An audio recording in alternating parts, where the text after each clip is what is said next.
Hello everyone, I am Meenu और आप मेरे साथ सुन रहे हैं अनडिजायरेबल मैरिज का एपिसोड नंबर 100। रात के वक्त सिसोदिया भवन में रिवा वंश के सीने से लगे दिन में हुए वाक्य के बारे में सोचे जा रही थी। वहीं वंश उसके बालों को सहलाए जा रहा था। तभी वो अचानक से बोला, इतना मत सोचो उन दोनों के रिश्ते के बारे में, क्योंकि अब तक जो हुआ है वो किस्मत से हुआ है, तो आगे भी वही होगा जो उसकी मर्जी होगी और तुम्हारे खाटू श्याम जी की मर्जी होगी।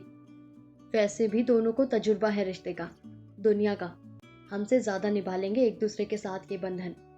जिस पर रिवा उसके सीने से उठकर उसकी आंखों में आंखें डाल बोली, निभा तो लेंगे, लेकिन आज जिस तरीके से उनका बंधन जुड़ा वो अनचाहा ही तो था।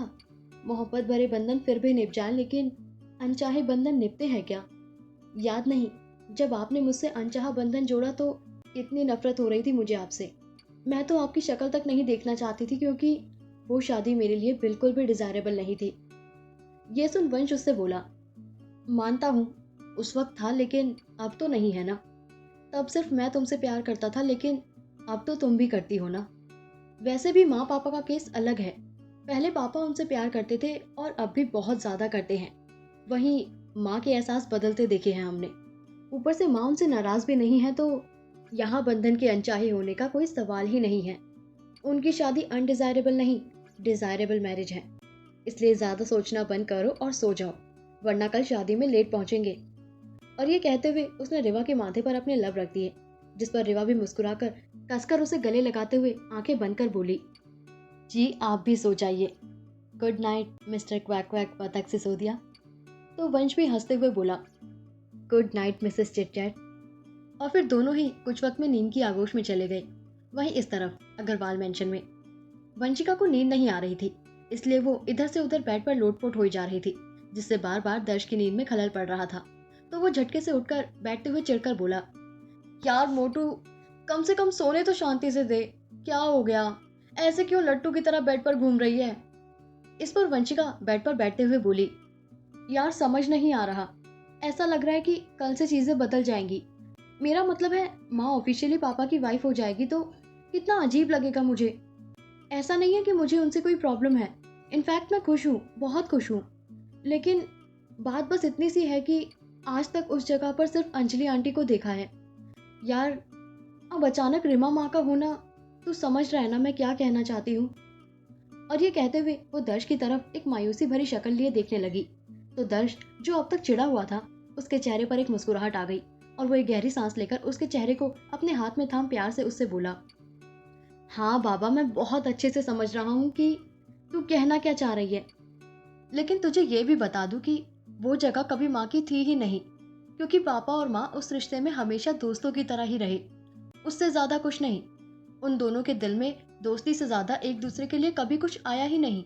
हमेशा से पापा के दिल में उस जगह पर किसी का हक था तो वो रिमा माँ का था। इसलिए यहाँ मॉम की जगह लेने का कोई सवाल आता ही नहीं।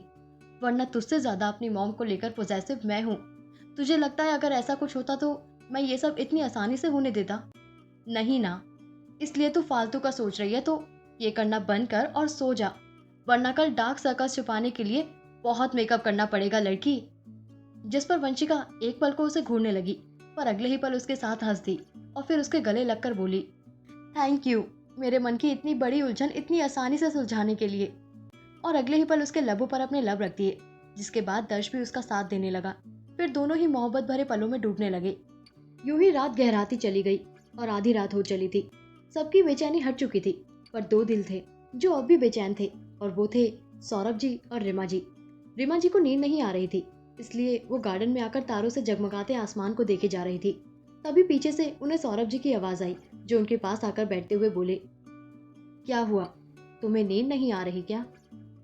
इस पर रिमा जी आसमान से अपनी नजरें हटाकर उनकी तरफ करते हुए बोली, जी ऐसा कुछ नहीं है सौरभ, बस कल को लेकर थोड़ी सी घबराहट हो रही है, क्योंकि दिन में हमारी शादी अचानक हो गई तो कुछ ऐसा महसूस नहीं हुआ, पर अब हो रहा है कल के लिए।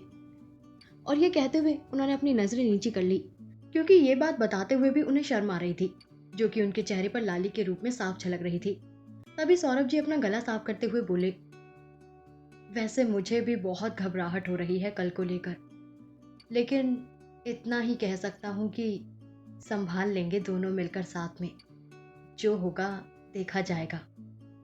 जिस पर रीमा जी उनकी ओर देखने लगी और मुस्कुरा दी, तो वो भी मुस्कुराकर बोले, चलो इसी बात पर तुम भी सो जाओ और मैं भी सो ही जाता हूँ, कल का कल देखते हैं।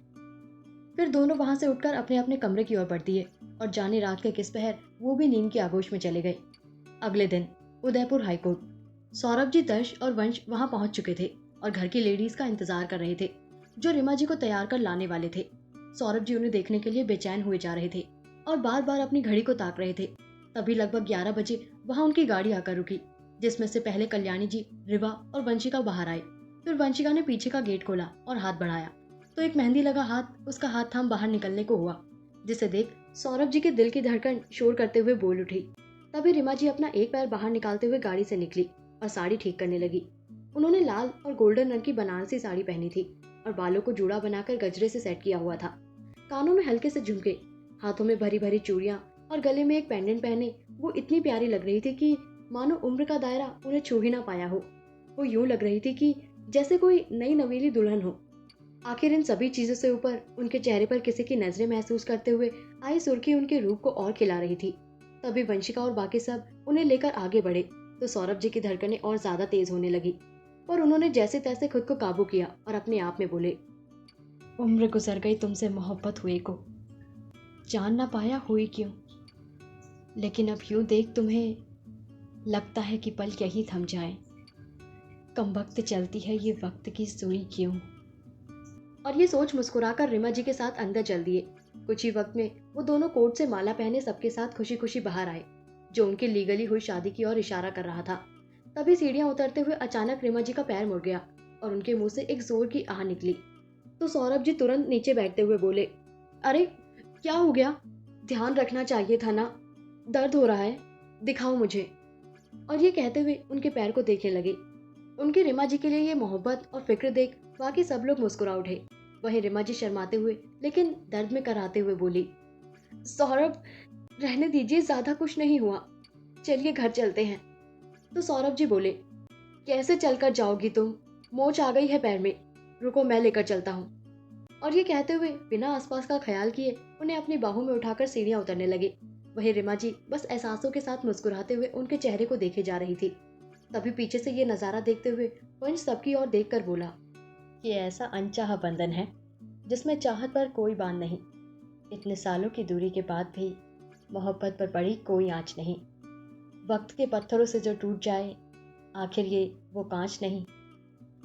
और ये कहते हुए बाकी सब भी वहां से निकल गए। यूं ही शुरुआत हुई सबकी जिंदगी के खुशहाल पलों की। आखिरकार आज ये कहानी भी अपने अंजाम तक पहुंच गई।